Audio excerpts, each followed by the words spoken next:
If you understand someone's incentives, then you can predict their decisions. If you ignore their incentives, then you'll waste time, lose leverage, and wonder why people don't act in your favor. So that's what we're going to cover in this module and this video is understanding negotiation, incentives, and how these things come together. We're going to identify what truly motivates people and how to align your goals with theirs and create win-win outcomes that build trust and results for mutual gain across the board. So I want to cover why people act in their own self-interest, how to identify incentives in negotiations, leadership, and relationships, and then how to design outcomes where everyone wins. So the first thing to understand is people don't decide things based on your goals. They do it on theirs. So if you take, for instance, maybe your manager or your director, someone that's in your leadership chain of command, their role is to have the entire department perform well so that their metrics look good so that they then can get to the next level or make more money or negotiate on their behalf, right? So their job is to figure out what your incentives are, whether it's money, whether it's growth, whether it's title, whether it's, relationships, whatever it might be, align their incentives with yours to increase your performance and level you up. Yours is the same way. This is why the age-old adage is figure out how to make your boss look good. That is your job in whatever your role is. So even if you're, a frontline widget maker, or if you are a VP, then whatever executive you report to, all the way through that chain, your job is to make your boss look good. That's it. So that's the thing that you have to understand is that every single person in every single role and every single chain of command is acting in their self-interest, even if that is by prioritizing the self-interest of other people, because that is their leverage to the ticket up. That is generally the difference between a contributor and a leader. Is the individual contributor, their self-interest is to do their best work that ultimately aligns with making their leader look good, where the leader is, I need to align my incentive structures with everybody that reports to me to get the best performance out of them so that I then look good. And that is also why delegation is key. So Charlie Munger, one of the best businessmen and investors of all time, has a quote, show me the incentives and I'll show you the outcome. Okay. And so I want you to think about a time where you were frustrated with someone that they didn't do what you wanted. And did you actually know what was in it for them? This is where most people go wrong in the job market. Whether you're talking applying for your job, whether it's a salary negotiation, a promotion negotiation, you have to figure out what are the incentives and why is the company doing this thing? Why are they hiring for this role? Why are they looking for a promotion? What is the problem that's trying to be solved? And how do you align yourself with that? And it's when you have a contention of misaligned incentives where you are only thinking about your self-interest and you're not aligning your interest with the other powers that be in order to achieve the result that you end up being frustrated. Okay, so that's the thing that you need to flip it over. So let's say, again, you are in your annual review and you got to ask, what does this person really want? Again, your review is a lot of times, or your interview is going to be with the hiring manager or with someone in your chain of command. And what do they want? Sometimes those people are happy where they are, so they just want to maintain where they are. That kind of doesn't work in your favor. Ideally, you want somebody who also wants to move up. So one of my favorite stories is this past job hunt that I went on about 6 months ago. I literally was on the phone with a CTO, interviewing with the CTO, and was interviewing for a director position. And I got asked, what are my 5-year plans? Like, where do I see myself in the future? And I told him, I was like, I want your job. I want to be the CTO. And if that means that you are CEO or you are a consultant, or I'm at least next in line because maybe you're not ready to leave or retire, but like I'm burgeoning right there and I'm making your life so easy that I'm acting CTO, but allows you to be more strategic or do other things, that's what I want. And this is where you're going to figure out, what does that person want? Because if they want to just stay where they are and stay status quo, then they're going to take that as a negative. They're going to be like, whatever, might kind of shift the conversation. Like, they're not going to say, well, I don't like that. What you want is the reaction where, in this case, the CTO was like, I love that. Like, I'd be really happy to bring you on the CTO path. Like, once you get your feet wet and things are settled here, like, that sounds like a great plan. Like, if that's actually where you want to be, he's like, most of the people that I have working for me now, they don't want to be an executive. He's like, so I don't have a great succession plan. He's like, I have one, but it's not exactly what that person wants, which is the unfortunate part. So actually having somebody that desires that succession plan is great, because we also want to know that whoever's coming next to fill our shoes isn't going to ruin all the work and the progress that we just did, right? So even you'll see this if you go from individual contributor to manager in your current organization. The person that backfills you on that contributor level, it's going to frustrate you when that person's worse than you are. Like you're going to be like, ugh, and that's what you kind of see all the way up the chain of the line. So you need aligned incentives, money, safety, efficiency, security, profits, status, recognition, belonging, whatever it is. Your job is to figure out who can make decisions about you, who can impact your future, what are their incentives, how do you align with their incentives, and come up together, right? You make their incentives in a positive manner. They then make your incentives in a positive manner. They level up, you level up. They get recommended for something, you get recommended for something. Like you sit there and just you mutually ride each other's coattails to some degree. I tend to find this is also why a lot of leaders have sort of like their number two. Like there is that number one and number two, even if there's multiple people in the department, is that number two person is the one with like a very, very, very aligned incentive. So it's a lot like solving a puzzle, and you're trying to figure out the missing pieces, which are the incentives in this case. Okay, so part of the way that we're going to go about this is there's some downloadable resources here, and the first one is going to be the negotiation prep list. And so this is actually going to walk you through step by step how to identify what the incentives are and how to go about aligning them with where you're looking to go. So the first is you need to really clarify what your goal. What is it that you are asking for? Is it a raise? Is it a project? Is it an initiative? Is it a lateral move? Is it a timeline? Is it, anything along those lines? Is it resourcing? Does not matter. Write down specifically what your goal is. Okay. Then know your value. List out your contributions, your achievements, your market benchmarks, the things that really showcase that, like, hey, like I know what I know and I know what I'm asking for and I know it's the correct answer. You're trying to essentially show your proven track record. So even if you are asking for something maybe like resourcing or a project budget or a timeline change, hey, here's my track record of showing when I've been right in this scenario, right? Of when I said, hey, that's too aggressive, or hey, this isn't feasible, or this is what we're going to need. And then that ended up being the case. Again, if it's more for a raise or a promotion, then this is where you're showcasing your maximum value and your progress and your impact at the organization. But know your value as it relates to what your clarified goal is. Okay? Then I want you to research that other party. Put yourself in their shoes. What are their objectives, their constraints, their motivations? Again, if you're an individual contributor, you report to a manager. The manager probably reports to a director or a senior manager or something. So that's one of their constraints.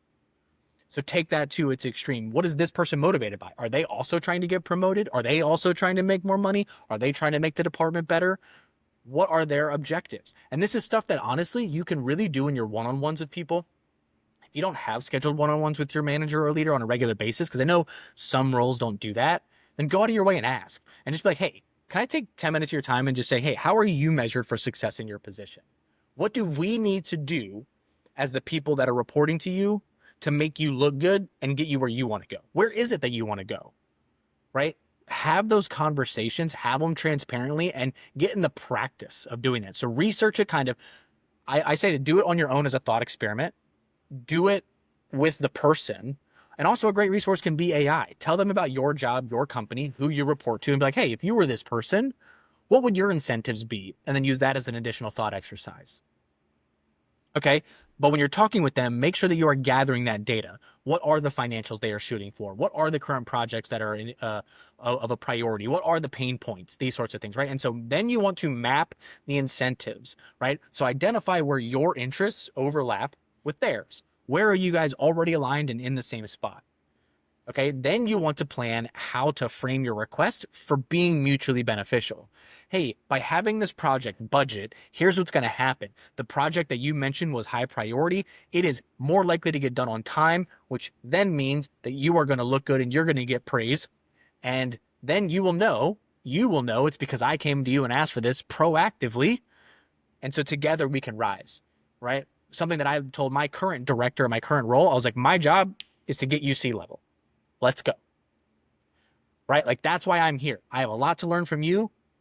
So let's go. How do we get you to C-level as fast as possible? Because I want to move to the next level as fast as possible. Let's lock arms, go to war, and figure this out, right? And so figuring out what their objectives are and how to align to that, that is what we're doing here, okay? Now, once you've framed how you're going to use the overlapping incentives and the overlapping structure, then you want to develop the offer and the options. So you want to outline your ideal scenario. So this is going to be a level of negotiation tactic. Like what is your ideal and what is like what reality is probably going to give you. Outline both of those things. I typically recommend 2 to 3 different total solutions. So like an ideal, likely to happen, and like baseline minimum outcome. And so if you were to translate this to a salary scenario, what is your dream scenario? What would you like? And what's your bare minimum, right? So each of these 3 things, if you have a project budget, right, then what is going to make sure that this project gets done on time? What is likely to get it done on time? And what's like we're going to have to be ultra diligent. Okay. That's sort of like the 3 levels I like to have prepared, outlined for each scenario with the incentives accordingly. All right. Then I want you to map out the language. What are you going to say? What are the phrases that you're going to use? Right. So write down, mock out sort of this conversation in your brain. Put yourself in their shoes. If I was coming to me and this was my presentation, would I say yes or would I say no? Right. And you need to remove your bias from it because you already think that this thing needs to get done. So you need to start as if I disagree with this. Can you move yourself from disagreement to agreement? Rehearse it in the mirror, say it over and over again. Okay. This is also a great use case of AI, of going and using some prompting. And what you can do is say, hey, I'm preparing for blank conversation. The stakeholders involved are these people. Here's what I know about their personality, their professional life, their incentives, and personal details, as much as you know about that person. Based on typical professional motivations, what might each person care about most? And can you help me mock up a conversation aligning these things? So this is how you could start with doing that identification all the way through mocking up that conversation. Okay. So once you've practiced it with AI a few times, then what I actually want you to do is do the same thing on the AI front, but I want you to flip it to where AI is the one trying to convince you to say yes, and you are going to be practicing active listening, and it's using your argument. Okay. And so you're going to list the different questions. You're going to think about what the AI is saying and can you refute it? What is your immediate reaction? Is it negative? Is it positive? You know, those sorts of things. Okay. And then document that. Then rewrite and rehearse and continue this process until you're like, damn, I feel stupid for saying no to this, or at least no to any of the 3 options, right? That's what you're trying to get to, is when you are convinced to the point where you feel like an idiot for saying no, you're probably good. Okay. And just sit there and use AI to anticipate that pushback, anticipate what the objections are, and rinse and repeat. All right. Then what you need to decide is what is your walking away point. So this is useful in some negotiations and some it's not, right? So when it comes to like the project budget that I mentioned, this is going to be one where it's very black and white. It's you're either going to get it or you're not. So like your walking away point is already decided for you. But the reason I told you early on, when you have your 3 levels, essentially your bottom level is already doing this. That should be your definition of walking away point. So if you're going for a job and the new job, you're like, hey, I really want 80,000, 70,000 is like what I think I deserve, but like I need at least 55. Boom, there's your walk away point, right? Define your non-negotiables, right? That is what you want to have, is what is not negotiable in any situation, any conversation, anything. And the hardest part for you to do is going to be to stick to them. But you will gain so much professional reputation and so much professional respect by lining out your non-negotiables, knowing them and sticking to them, that almost becomes an advocate for you in the future in terms of being more successful in these types of difficult conversations. Okay. And then now I'm going to get a little bit woo-woo on you, but I want you to visualize the positive outcome. And I don't just want you to think about it. I want you to see it. I want you to see yourself looking at the other person, talking to them in your mind's eye, having that conversation, that tone back and forth. And then I want you to see you winning. I want to see you get it. Okay. And then what I want you to do is before you go into the actual conversation, remind yourself, take 5 minutes before the scheduled, or either if it's scheduled or if it's impromptu that you're going to go up, stay calm, stay confident, and just breathe. Okay. That's what that negotiation prep list is going to walk you through, is that entire process, top to bottom. The other resource that's in here is going to be a spreadsheet that actually maps this out more in a matrix format as well. So it's not as in depth, but it does allow you a table to map stakeholders to their interest. And so this is actually something you can reference as you interact with different leaders or different people that you know are going to be decision makers in your life or at your job, whatever it might be. This is your table of just the stakeholders, their interests, their goals, and where you overline, so that this becomes super easy for you to reference, so that whenever you're like, oh, I need to talk to Tom. Okay, let me go back to that real quick. So Tom is trying to do this, this, and this. Here's where we overlap. Here's what it just kind of streamlines doing that prep checklist consistently over and over again. The other AI prompt that I want you to know about is when you have sort of a conflict, right? So I'm experiencing tension with somebody over a certain situation. I need you to help me reframe the situation. Assume that they're acting in their own best interest. What might that interest be? Suggest 3 ways to find the overlap between their goals and mine. Okay. And then what I want you to do is actually keep that conversation with AI going. Go until you're confident in what the strategy you're going to take is. Go take action on it with that person, and then report back to AI. Hey, here's what I said and here's what happened, and continue that over and over again until AI can really help you get clarity on who the other person on the side of the table is. Map that back into that table of people's incentives, and just keep this rolling.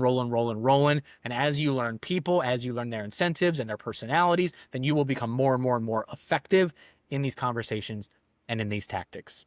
Okay? This is chess. It is not checkers, right? Knowing your opponent's move comes from understanding their end game. But the key here is your opponent isn't like your enemy.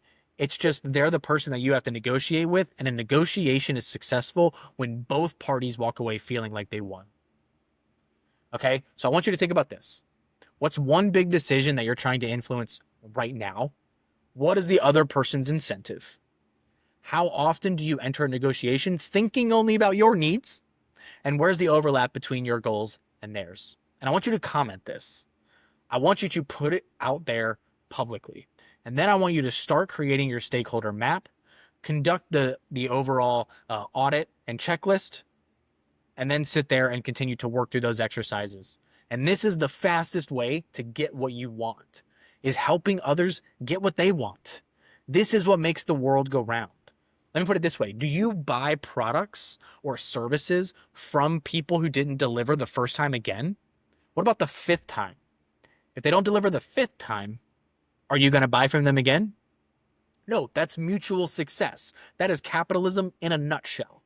Is I give you this money for this thing. Hopefully this thing I get in return meets my expectations. If it does, then let's do it again. And then let's do it again. And let's do it again. Everything in the world is mutual. Look at your best friends, your best relationships. Okay. If you have people in your life that aren't adding positivity to your life, not necessarily positive energy, but meaning like you guys have risen over time, consistently, mutually push each other, those sorts of things, those are probably not the best people to have in your life. And they're probably your least successful and least exciting relationships. When that person's name comes up, you're probably like, I don't know if I want to. Okay. Helping others get what they want will help you get what you want. When you align incentives, you replace resistance with momentum and progress. And that is how great leaders, great negotiators, and great collaborators win over the long term. This is not a short game. So go out there, start the checklist, win your negotiations.